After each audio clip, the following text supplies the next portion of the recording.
En 1990, une adolescente de l'Oregon a disparu sans laisser de traces, laissant ses parents sans réponse pendant plus de 20 ans.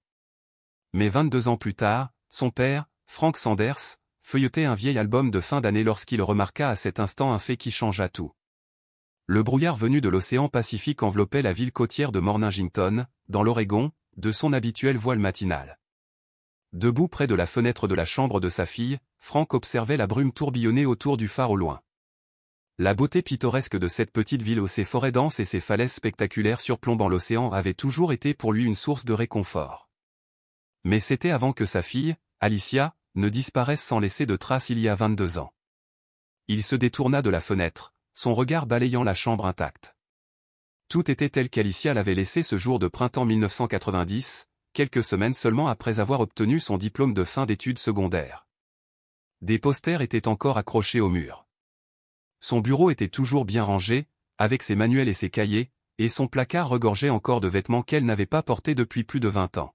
« Il est temps », murmura Frank en se remémorant la conversation qu'il avait eue avec sa femme, Hélène, la veille au soir. Ils avaient finalement convenu qu'après toutes ces années, ils devaient accepter qu'Alicia ne revienne jamais. Aujourd'hui, il ferait le tri dans ses affaires, il donnerait ce qui pourrait servir à d'autres et mettrait le reste au grenier. Frank ouvrit la fenêtre pour laisser entrer l'air frais, dissipant des années de poussière. Il éternua et s'essuya les yeux, puis se dirigea vers le placard et en sortit les vêtements d'Alicia. Chaque pièce lui rappelait des souvenirs. Il y avait son pull bleu préféré, la robe qu'elle portait à son bal de promo, et le jean délavé sur lequel elle avait cousu des pièces. Il travailla méthodiquement, séparant les vêtements dans des cartons, un pour les dons, un pour le rangement et un pour les souvenirs. Arrivé à ses fournitures scolaires, il hésita. Ces objets représentaient les rêves de sa fille, son avenir qui ne se réalisait jamais. Alicia avait été acceptée à l'université de l'Oregon pour étudier la biologie marine. Alors que Frank triait manuels et classeurs, il tomba sur un livre qu'il ne reconnut pas, l'album de fin d'année d'Alicia. À sa surprise, il réalisa qu'il ne l'avait jamais feuilleté auparavant. Dans les jours douloureux qui suivirent sa disparition, ni lui ni Hélène ne purent se résoudre à contempler le visage souriant d'Alicia, figé dans le temps, entouré de camarades de classe qui avaient repris le cours de leur vie. Frank s'assit au bord du lit, l'annuaire entre les mains. Il lui semblait important, comme s'il tenait entre ses mains un morceau de la vie d'Alicia resté inexploré. Il feuilleta les pages glacées jusqu'à trouver son portrait de fin d'études. Son sourire, si éclatant et plein d'espoir, lui fit ressentir une douleur familière. 22 ans, murmura-t-il en caressant son visage du doigt. Il faut que j'apprenne à te garder dans mon cœur sans cette douleur, ma chérie. Son regard se porta sur la photo à côté de celle d'Alicia, sa meilleure amie, Amy Davison. Le visage d'Amy lui rappela des souvenirs de soirées pyjama, de dîner à leur table, de rires entre filles et de confidences chuchotées. Frank réalisa soudain qu'il n'avait plus eu de nouvelles d'Amy depuis des années. Après la disparition d'Alicia, Amy lui avait rendu visite régulièrement pendant quelques mois, mais ces visites avaient fini par cesser. Curieux, Frank consulta la section consacrée aux profils individuels des élèves. Chaque élève de terminale avait une page avec une courte biographie et des citations personnelles. Il trouva la page d'Alicia et lut ces mots, écrits alors qu'elle avait le monde entier devant elle. Merci à maman et papa d'avoir toujours cru en moi. Merci à mes professeurs qui m'ont encouragé à faire mieux, et à ma meilleure amie Amy. N'oublie pas de me rendre mon livre Le Jardin secret, édition classique illustrée. Vieille grand-mère, je t'aimerai toujours. Frank rit doucement, le son mêlant douceur et amertume. Cette plaisanterie envers Amy était typique de leur amitié. Frank tourna la page et découvrit le profil d'Amy, ses rêves et ses aspirations. Sa biographie parlait de motivation, de poursuite de ses rêves et de prise de position. Frank repensa au livre dont Alicia avait parlé, Le Jardin secret. C'était son livre préféré depuis son enfance. Elle en avait collectionné plusieurs éditions au fil des ans. Amy l'avait-elle déjà rendu? Il ne se souvenait pas l'avoir vue parmi les affaires d'Alicia. Poussé par la curiosité, Frank commença à fouiller dans les cartons de livres d'Alicia. La poussière dans la pièce lui faisait pleurer et couler le nez. Il décida donc d'emporter les cartons dans le salon, où il pourrait mieux respirer. Là, il étala les livres et les magazines sur la table basse et par terre, les examinant méthodiquement. Il trouva des romans fantastiques, des manuels scientifiques et des magazines sur la nature, mais aucune édition illustrée. Le Jardin secret. Frank se demanda si Amy l'avait toujours. Sur un coup de tête, il vérifia le dos de l'album et découvrit une section où les élèves avaient inscrit leurs coordonnées. Amy avait griffonné son numéro de téléphone avec une note « Appelle-moi quand tu veux, ma meilleure amie ». Frank prit son téléphone et composa le numéro, ne s'attendant pas à ce qu'il soit encore en service après 22 ans. Comme prévu, le message automatique l'informa que le numéro n'était plus utilisé. À ce moment précis, la porte d'entrée s'ouvrit et Hélène entra, portant des sacs de courses du marché. Elle s'arrêta brusquement en voyant les livres et les magazines éparpillés dans le salon. « Frank, qu'est-ce que c'est que tout ça ?» Sa voix était aiguë, teintée de surprise, et de quelque chose de plus profond, la douleur. « Je fouillais juste dans les affaires d'Alicia, comme prévu, » expliqua Frank en se levant. Le visage d'Hélène se durcit. « Nous avons convenu de trier et de ranger ces affaires, au lieu de les éparpiller partout dans la maison. Je pensais que nous allions enfin de l'avant, sans ressasser le passé. Je ne m'attarde pas, Hélène. J'ai trouvé son album de fin d'année et je cherchais quelque chose. » « Qu'est-ce qui pourrait bien être si important ?» demanda Hélène, la voix chargée d'un mélange de frustration et de tristesse. Frank lui montra l'annuaire, en désignant le mot d'Alicia à ce sujet. Elle a parlé d'un livre qu'Amy lui avait emprunté. J'étais curieux de savoir s'il faisait partie de ses affaires. Hélène soupira lourdement. Un livre ? Frank, ça n'a plus d'importance. Les livres d'Alicia prennent la poussière. On ne devrait pas embêter Amy avec ça. Elle aussi a probablement complètement oublié. Sais-tu où se trouve Amy maintenant ? demanda Frank, changeant légèrement de sujet. Oui, je la vois parfois quand je suis en ville. Elle vit dans un camping-car ces jours-ci, répondit Hélène en commençant à déballer les courses. J'ai pensé lui rendre visite, dit Frank d'un ton hésitant. Pas seulement pour le livre, bien sûr. Ça fait si longtemps qu'on ne l'a pas vue, et elle était comme un membre de la famille autrefois. Hélène s'arrêta et se tourna vers lui.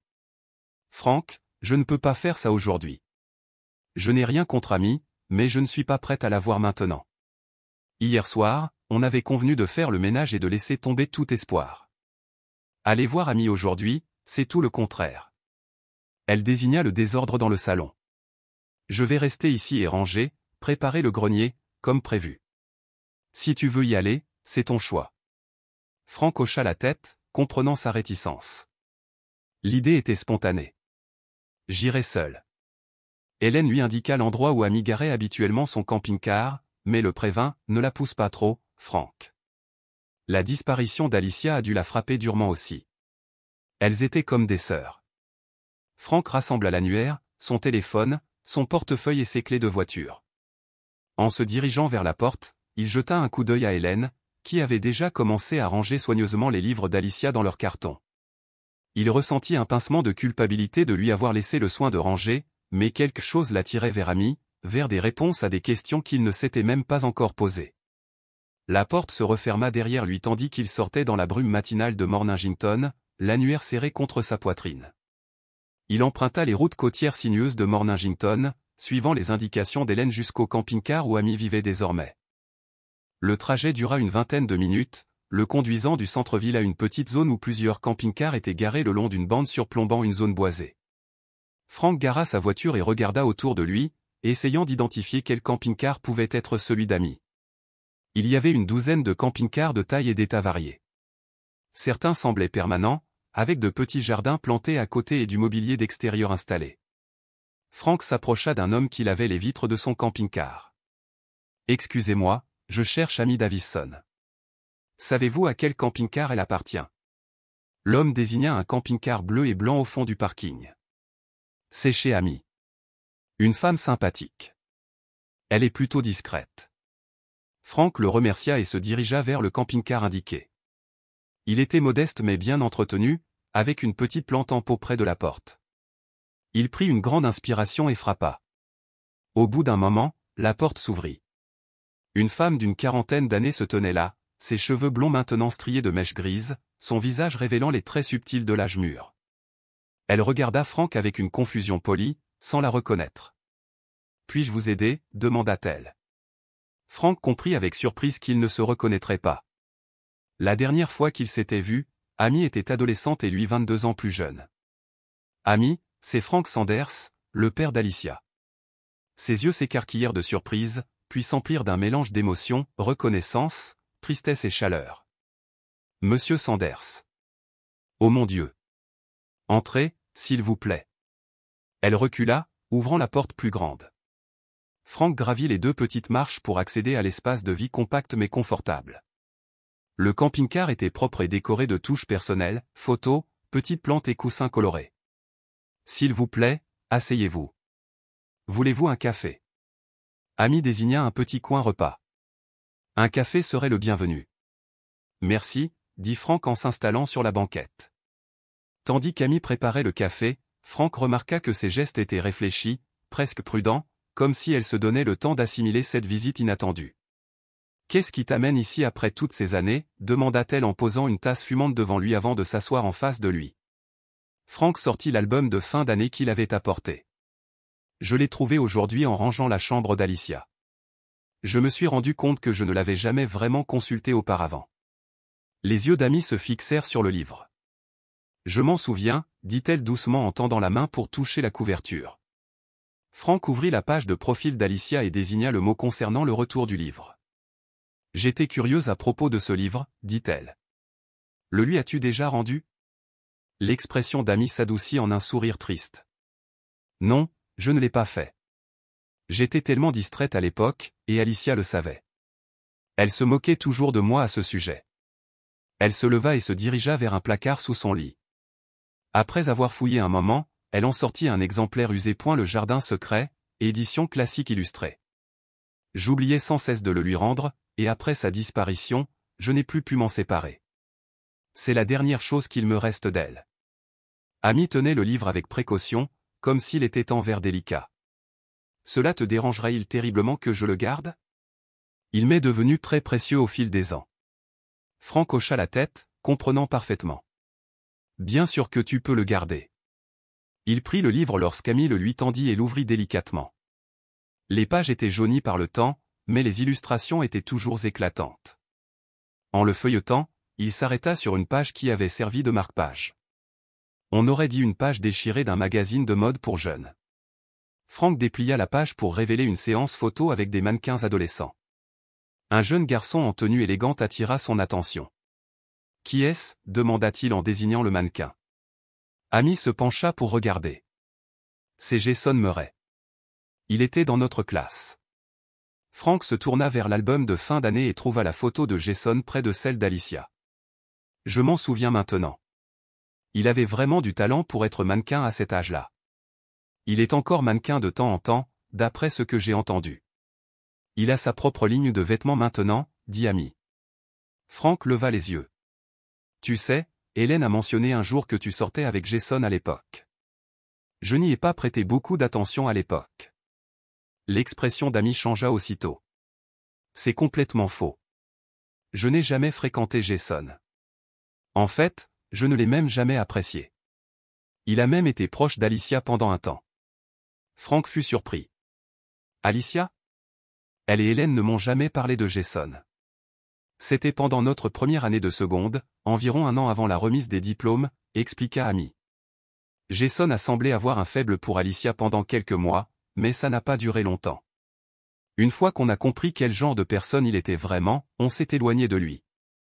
Alicia n'a plus jamais parlé de lui. » Amy marqua une pause, semblant se souvenir de quelque chose.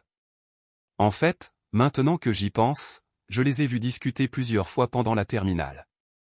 Ils semblaient proches, ce qui était étrange, car on était d'accord pour dire qu'il était une mauvaise nouvelle. Alicia m'a même posé des questions étranges à son sujet, poursuivit-elle. « Quel genre de questions » demanda Frank, la curiosité piquée. « Elle m'a demandé si je pensais que quelqu'un comme Jason avait simplement besoin d'aide pour changer, s'il n'était peut-être pas aussi mal en point qu'on le pensait. Elle m'a même demandé de passer devant chez lui une fois, car elle voulait voir où il habitait. J'ai trouvé ça bizarre à l'époque, mais Alicia a toujours eu un cœur si tendre. Elle voulait voir le bon côté de chacun. » Frank hocha la tête. « La police était-elle au courant lorsqu'elle a enquêté sur sa disparition ? » « Oui, je leur ai dit, » confirma Amy. « Ils ont interrogé tout le monde dans notre classe, y compris Jason. Mais à ce moment-là, Alicia sortait avec Brandon Knox. C'était leur principal suspect au départ. » Frank hocha la tête. « Je me souviens de Brandon. Il venait la chercher à la maison. On se méfiait de lui aussi, mais il avait un alibi solide pour sa disparition. Sais-tu ce qui est arrivé à Brandon? Aux dernières nouvelles, il a quitté la ville peu après la disparition d'Alicia. Être surveillé était trop dur pour lui, je crois.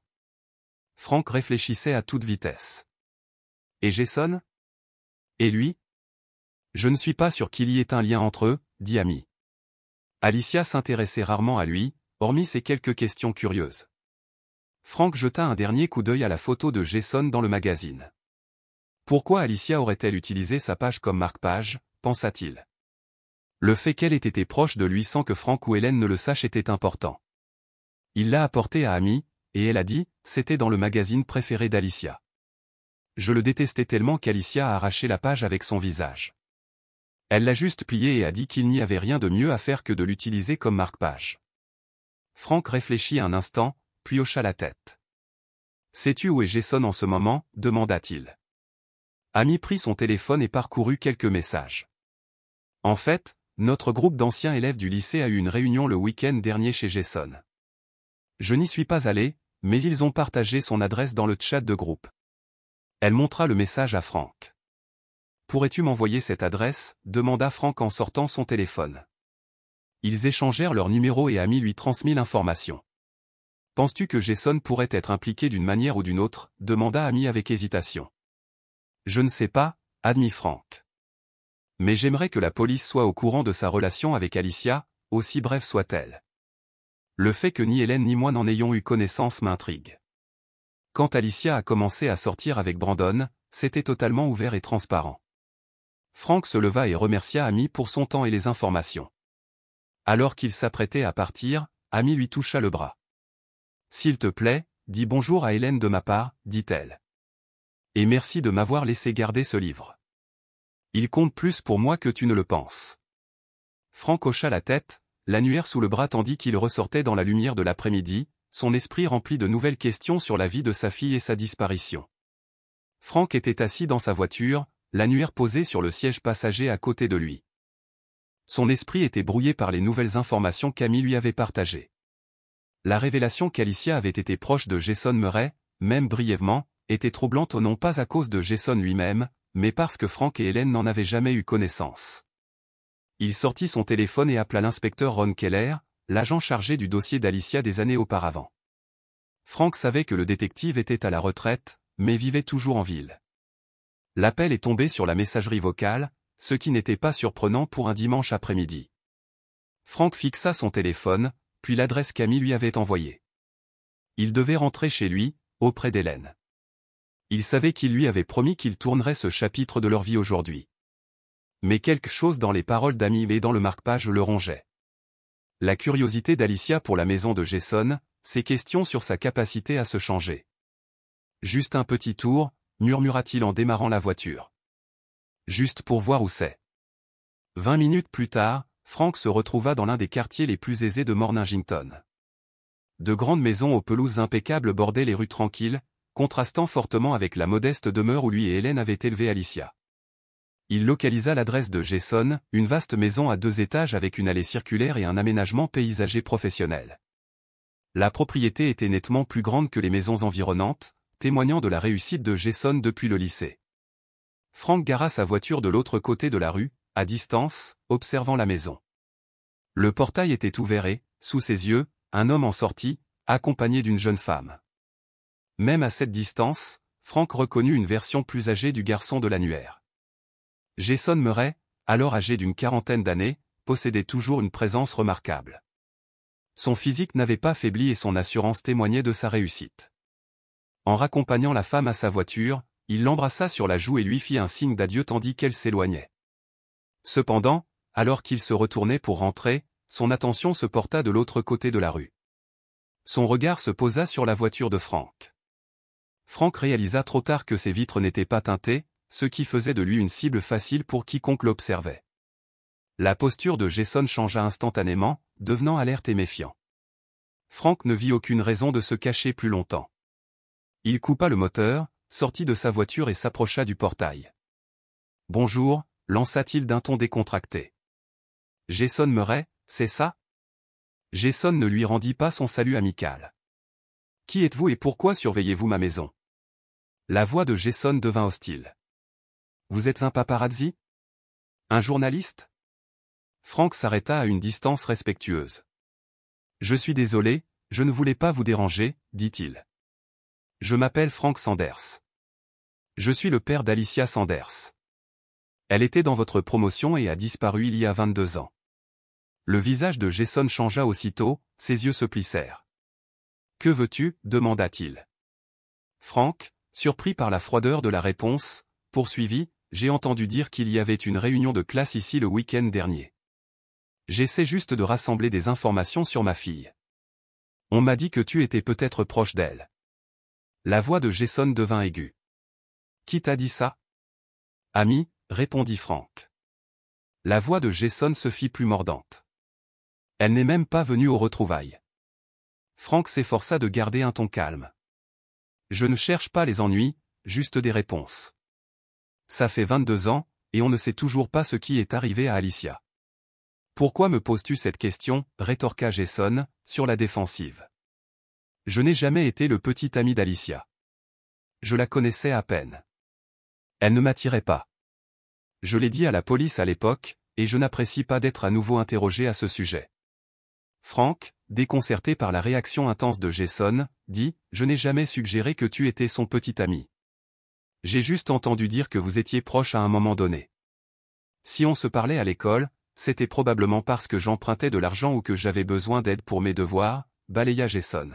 « Je rendais toujours ce que j'empruntais. Il n'y a jamais eu de problème entre nous.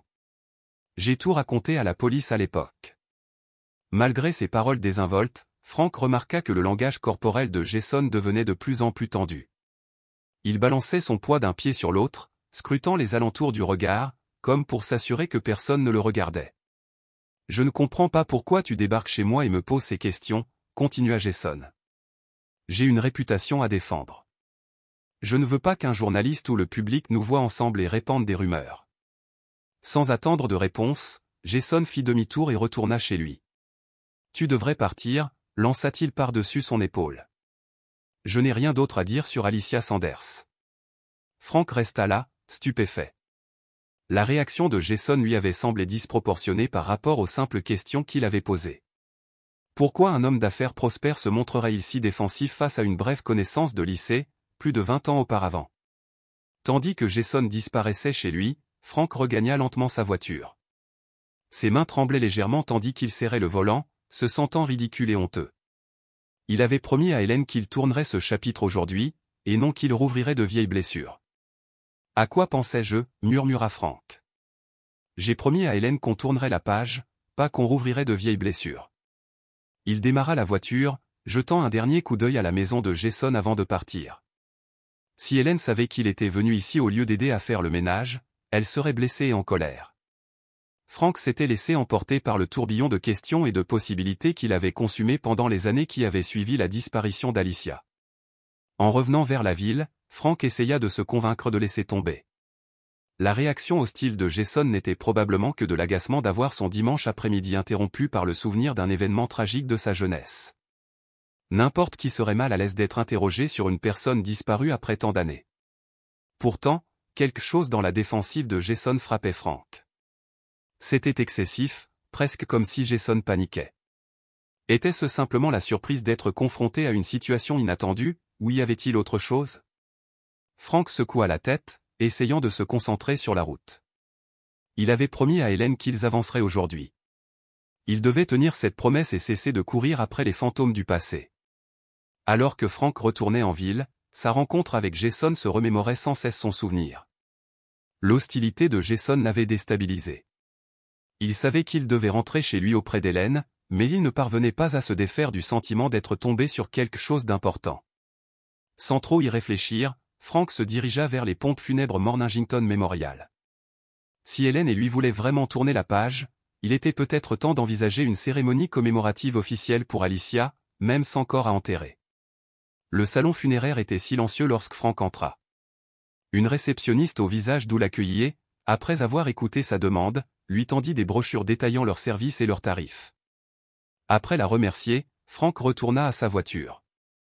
En ouvrant la portière, un léger mouvement de l'autre côté de la rue attira son attention. Jason Murray se dirigeait vers une quincaillerie. Quelques instants plus tard, Jason en sortit, une pelle et une petite boîte en bois à la main. Frank se figea, le cœur battant la chamade en regardant Jason charger les objets dans sa voiture. Frank se glissa rapidement dans sa voiture, ne voulant pas être vu. Il jeta un coup d'œil dans son rétroviseur tandis que Jason se dirigeait vers le fleuriste voisin. Quelques minutes plus tard, Jason réapparut, un bouquet de jacinthes blanches à la main. Frank en eut un pincement au cœur. C'étaient les fleurs préférées d'Alicia. Ce pourrait être une coïncidence, se dit Frank. Beaucoup de gens aimaient les jacinthes blanches. Mais compte tenu du comportement de Jason et de la pelle, son cœur s'emballa. Jason déposa les fleurs dans sa voiture et démarra. Sans se donner le temps de réfléchir aux conséquences, Frank démarra et le suivit à bonne distance. Jason traversa la ville puis emprunta la route côtière menant à Whitlow Cliff, une région réputée pour ses vues spectaculaires sur l'océan et ses propriétés de vacances dispersées le long de ses pentes boisées. Frank gara une distance prudente, ne voulant pas être repéré. Finalement, Jason s'engagea dans une allée privée menant à un petit cottage perché au bord de la falaise. Frank se gara plus loin, caché parmi les arbres. Il regarda Jason déverrouiller la porte du cottage et entrer. Quelques minutes plus tard, Jason émergea, portant un bidon d'eau de 1 litre, qu'il déposa sur un petit chariot de jardin avec la pelle, la caisse en bois et le bouquet de jacinthes blanches. Jason s'éloigna du cottage, suivant un sentier étroit qui menait au bord de la falaise. Frank s'avança à travers les broussailles, se cachant parmi les arbres, un sentiment d'urgence le poussant en avant. Au bout d'un moment, le sentier déboucha sur un belvédère isolé offrant une vue imprenable sur l'océan Pacifique. Le soleil de l'après-midi projetait de longues ombres sur le paysage accidenté. Derrière un gros rocher, Frank observa Jason choisir un emplacement près du bord de la falaise. Il regarda prudemment autour de lui, puis commença à creuser avec la pelle. La terre résistait à ses efforts, signe qu'elle n'avait pas été remuée depuis longtemps. Après avoir creusé un trou d'environ 60 cm de profondeur, Jason posa la pelle et s'agenouilla près du trou. Il ouvrit la boîte en bois et en contempla le contenu un long moment. De sa cachette, Frank ne pouvait voir ce qu'il y avait à l'intérieur, mais l'expression de Jason était pensive, presque respectueuse. Il feuilleta les papiers, les lisant attentivement un par un, avant de refermer la boîte. Une soudaine rafale de vent balaya la falaise, éparpillant les papiers. Jason jura et se précipita pour ramasser les morceaux avant de fixer la boîte et de la placer dans le trou. Il déposa le bouquet de jacinthes blanches dessus et commença à combler le trou avec de la terre, travaillant méthodiquement pour compacter la terre, y versant même de l'eau. Lorsqu'il eut terminé, Jason resta planté au-dessus de la tombe anonyme, la contemplant longuement. Puis, d'une voix juste assez forte pour que Frank l'entende par-dessus le bruit des vagues, il dit « Je pense que tu peux maintenant retenir ces souvenirs, Alicia. » Le nom frappa Frank comme un coup de poing. Il recula brusquement, son pied glissant sur des cailloux. Il se frappa contre un arbre, figé sur place, le cœur battant la chamade. Jason releva brusquement la tête, son regard scrutant les broussailles environnantes. « Bonjour » cria-t-il d'une voix aiguë et soupçonneuse. « Il y a quelqu'un » Frank resta immobile, respirant à peine. Jason prit la pelle et fit quelques pas vers les broussailles où Frank se cachait. Frank se colla contre le tronc de l'arbre, priant pour que l'ombre le dissimule. Après ce qui lui sembla une éternité, Jason recula en marmonnant « Juste le vent », même s'il n'avait pas l'air totalement convaincu. Jason fit le tour de la clairière, comme pour s'assurer que personne ne le regardait, avant de retourner vers le chalet. Frank attendit quelques instants, puis émergea prudemment. Ses jambes étaient faibles, mais sa détermination le poussa vers la terre fraîchement retournée. Il avait besoin de savoir ce qu'il y avait dans cette boîte. Avec la pelle que Jason avait laissée derrière lui, Frank commença à creuser, d'un mouvement frénétique. La terre était encore humide, ce qui facilitait les déplacements. En quelques minutes, Frank découvrit le bouquet de jacinthes blanches. Leur doux parfum emplit l'air tandis qu'il les déposait. Au moment où sa pelle heurta la caisse en bois, une voix derrière lui le figea net. « Je savais qu'il y avait quelqu'un dehors, » dit Jason, pleine de rage et de triomphe. « J'avais raison. » Frank se retourna, le cœur battant la chamade, tandis qu'il trouvait Jason debout à quelques mètres de là, le regard sur son visage rempli d'émotion. « Tu n'aurais pas dû revenir, » grogna Jason en avançant lentement. « J'ai vu ta voiture garée en haut de la colline, alors j'ai fait demi-tour à travers les bois. Qu'est-ce que tu fais? Frank serra fermement la pelle, à la fois pour continuer à creuser et comme une arme potentielle. Je t'ai entendu prononcer le nom de ma fille, dit-il d'une voix plus ferme qu'il ne l'était. Que as-tu enterré ici, Jason? Qu'est-ce qu'Alicia a à voir avec ça? Le visage de Jason se déforma de colère. Tu ne sais pas de quoi tu parles. Tu ne devrais pas être là. Je vais découvrir ce qu'il y a là-dedans, déclara Frank en se retournant vers le trou. Arrêtez, cria Jason en sortant une arme. Lâchez cette pelle. Frank leva aussitôt les mains en l'air, mais avant qu'il puisse réagir, Jason se précipita vers la pelle. Frank sortit rapidement son téléphone et le tint de sa main libre. J'appelle la police. Ils doivent voir ça. Jason fit tomber le téléphone des mains de Frank, le projetant dangereusement près du bord de la falaise. Frank se précipita, arracha l'arme des mains de Jason et la fit basculer dans le vide. Il plongea sur le téléphone et le saisit juste avant qu'il ne tombe. Sans hésiter, il appuya sur le bouton SOS, sachant que cela alerterait les secours. « Arrête, Jason » implora Frank. « La police arrive. Dis-moi juste la vérité. » Le visage de Jason s'empourpra. « Alicia est morte. On ne peut plus rien faire. Cacher la vérité ne servira à rien. »« Tu ne comprends pas » cria Jason, la voix éraillée par la panique. « J'ai encore toute la vie devant moi. Mon entreprise, ma réputation. Je ne peux pas laisser ça tout gâcher. »« As-tu tué ma fille » demanda Frank. L'expression de Jason se déforma. « Je n'ai jamais su ce que je ressentais pour elle, » admit-il. « Elle aurait dû mieux prendre soin d'elle, rester loin de moi. Et si tu avais aimé ta fille, tu l'aurais mieux protégée. » La voix de Frank se brisa lorsqu'il demanda « Qu'est-ce que tu dis ?»« Tu ne comprends pas, » dit Jason, ses mots s'écoulant plus vite. « Tu ne l'as jamais connue comme moi. Tu n'as pas vu comment elle me regardait. Elle revenait sans cesse. »« Alors pourquoi n'as-tu rien dit quand elle a disparu ?» demanda Frank. « Pourquoi enterrer ça ici comme une tombe ? Elle m'a trahi, finalement, » cracha Jason, le regard hagard. Soudain, il se jeta en avant, déséquilibra Frank et l'attrapa à la gorge.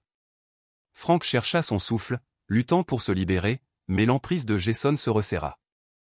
Alors que la vision de Frank commençait à faiblir, le son lointain des sirènes résonna.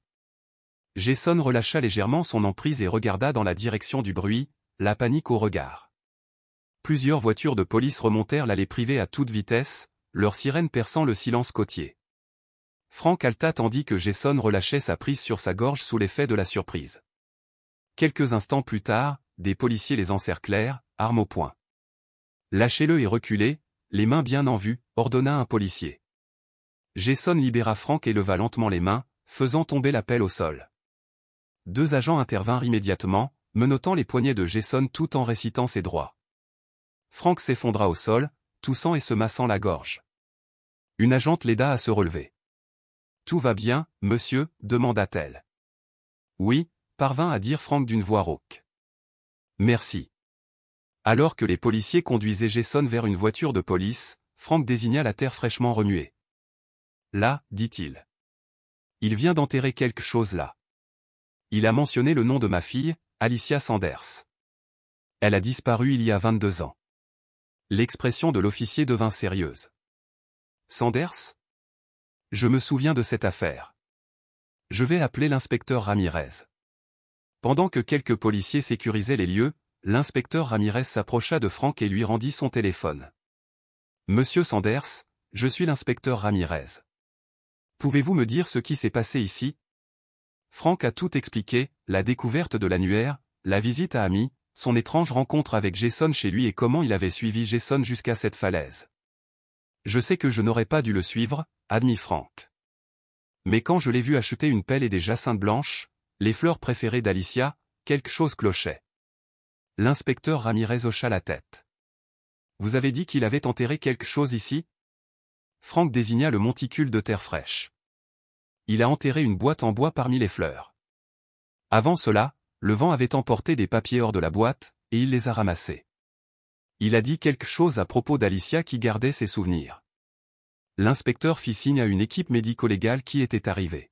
« Voyons ce qu'on a. » Tandis que l'équipe médico-légale fouillait soigneusement le site, Franck observait avec une appréhension croissante. Le premier objet découvert fut le bouquet de jacinthe blanche, encore frais et intact. En dessous se trouvait la boîte en bois. Le technicien médico-légal en chef ouvrit la boîte avec précaution, révélant son contenu à l'inspecteur Ramirez. À l'intérieur se trouvait une pile de papiers, de notes manuscrites, de photos et de ce qui semblait être des SMS, le tout légèrement jauni par le temps. Il y avait aussi une petite poupée en laine faite à la main qui ressemblait à celle que les enfants fabriquent dans les cours d'artisanat. Jason vient d'enterrer ça, expliqua Franck, mais il a dit qu'Alicia pouvait l'avoir maintenant, ce qui signifie qu'il a gardé ces choses chez lui pendant tout ce temps. L'inspectrice Ramirez enfila des gants et commença à examiner le contenu de la boîte. Les premiers objets étaient des copies imprimées de SMS échangées par Jason et Alicia, datant de leurs années lycée. À mesure que l'inspectrice les lisait, son expression devenait de plus en plus troublée. Monsieur Sanders, ces messages suggèrent que Jason et Alicia entretenaient une relation secrète au lycée, dit-elle doucement. Il semble que ce soit compliqué. Franck s'approcha pour voir. Les messages révélaient une relation dont ni lui ni Hélène n'avaient eu connaissance. D'après les messages, Jason et Alicia étaient sortis une fois avec un groupe d'amis, Jason demandant expressément à Alicia de ne pas emmener Amy. À un moment donné, au cours de cette sortie, Jason avait embrassé Alicia sans son consentement.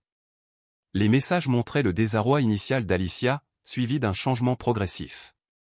Elle semblait attirée par Jason malgré ses appréhensions, convaincue qu'il avait simplement besoin de quelqu'un qu'il aime et qui croit en lui. Alicia répétait à Jason qu'elle croyait qu'il pouvait changer et devenir une meilleure personne. Mais les réponses de Jason étaient manipulatrices, usant de son affection sans jamais s'engager envers elle.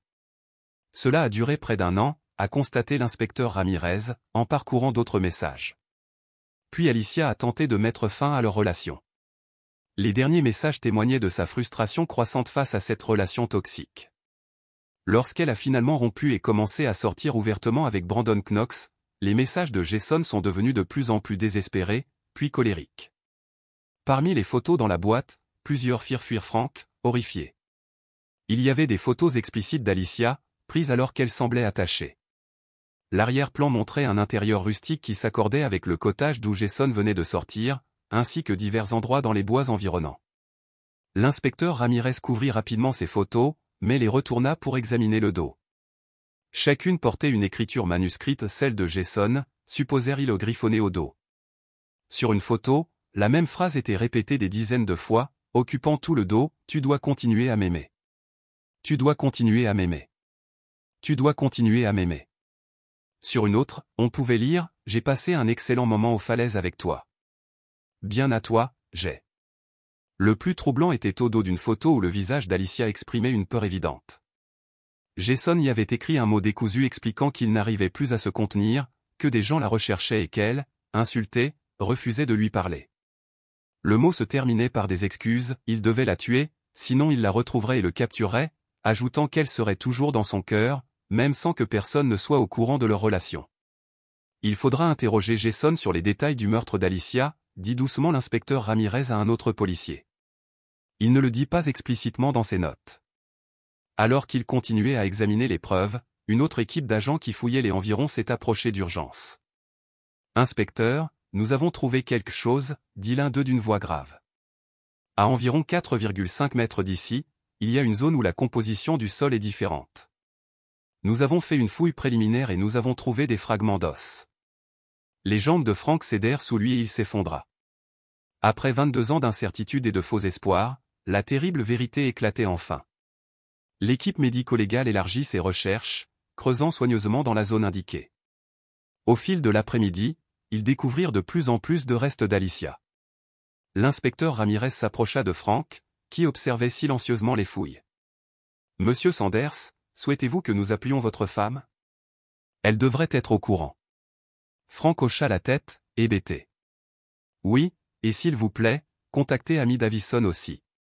C'était la meilleure amie d'Alicia. Elle mérite de savoir. » Alors qu'ils attendaient l'arrivée d'Hélène et d'Amy, le détective a suggéré à Franck d'attendre au poste, mais il a refusé. « Non, dit-il fermement.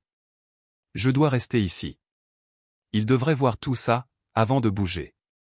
On attend des réponses depuis 22 ans. Je dois aller jusqu'au bout.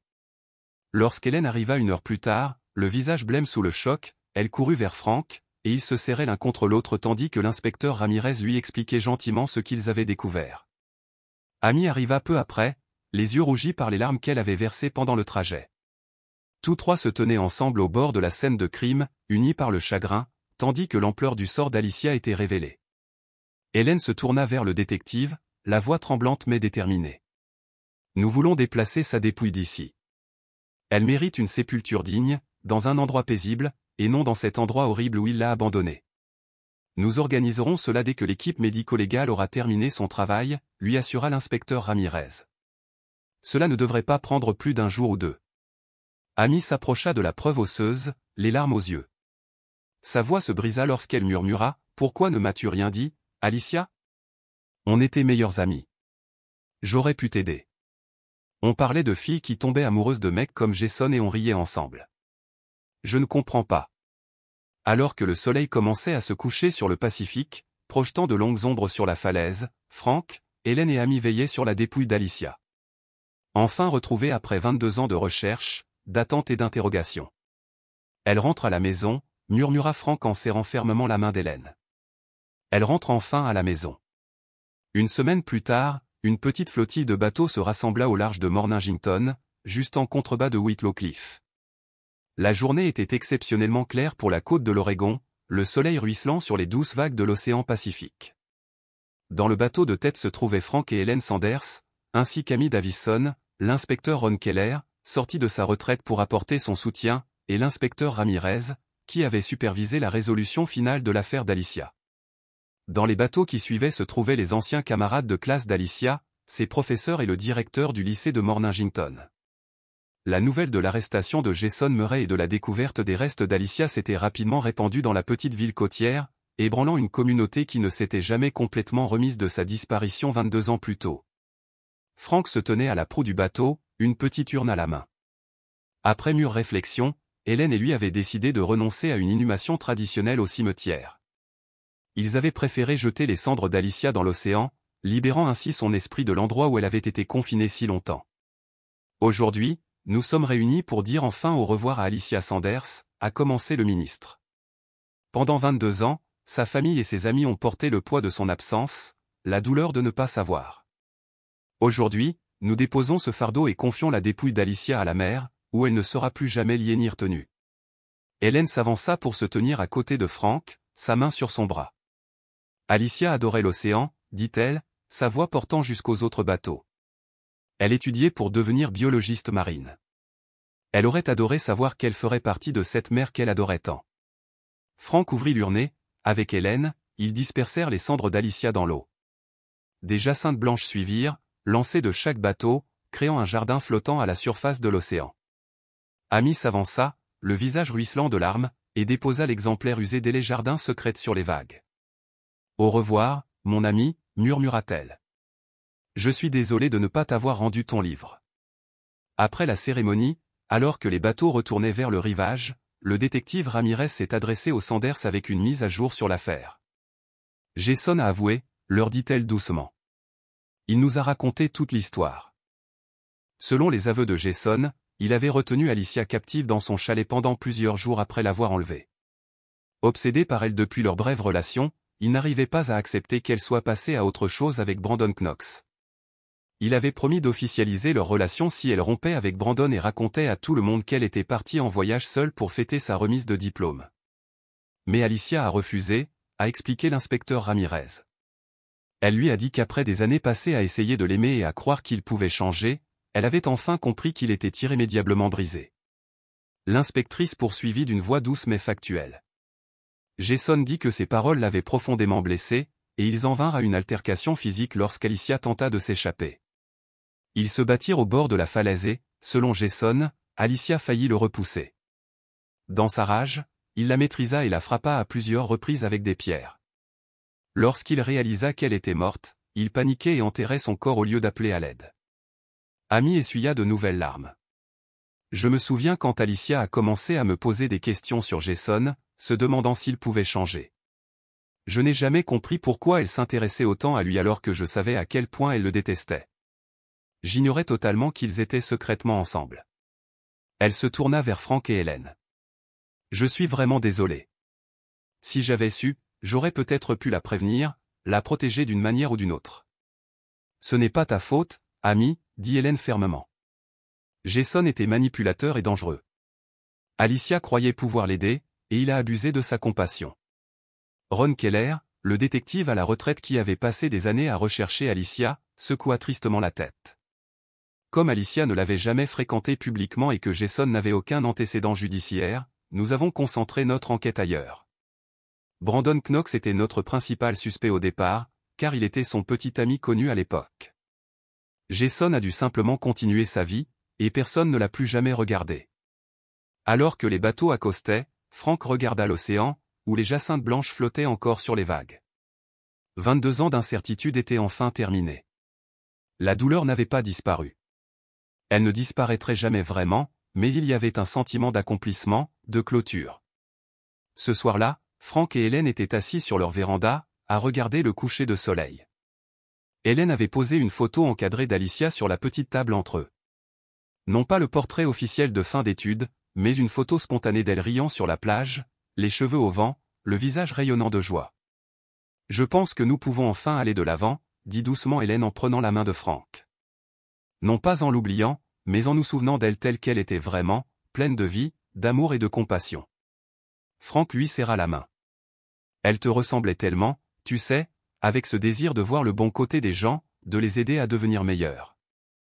Et elle avait ton entêtement, répondit Hélène avec un sourire triste. Une fois qu'elle avait décidé que quelqu'un valait la peine d'être sauvé, rien ne pouvait la faire changer d'avis. Ils restèrent assis dans un silence complice pendant un moment, leur chagrin partagé n'étant plus un mur entre eux, mais un lien qui avait résisté au pire que la vie pouvait leur réserver. Je n'arrête pas de penser à sa jeunesse, dit finalement Frank. Quelle innocence, malgré tout, elle croyait au pouvoir de l'amour pour transformer les gens.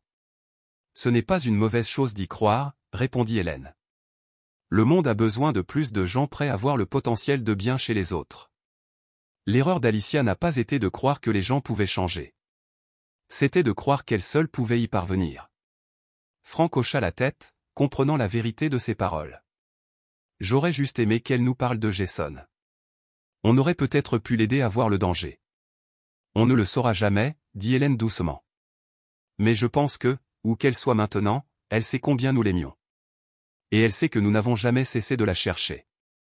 Alors que l'obscurité tombait sur Mornington, les étoiles commençaient à apparaître dans le ciel clair. Frank repensa au voyage commencé une semaine plus tôt, lorsqu'il avait retrouvé cet album de fin d'année. Comment un simple mot concernant un livre emprunté avait permis d'obtenir les réponses qu'il cherchait depuis 22 ans. Le mystère de la disparition d'Alicia était résolu. Mais le mystère plus profond de la gestion du deuil subsistait. Pourtant, pour la première fois depuis des décennies, Frank éprouva un sentiment de paix. Alicia avait été retrouvée. Elle n'était plus perdue dans l'inconnu, mais faisait partie de l'océan qu'elle avait aimé, libre et sans limite. Frank et Hélène continueraient de vivre, de se souvenir et peut-être enfin de guérir.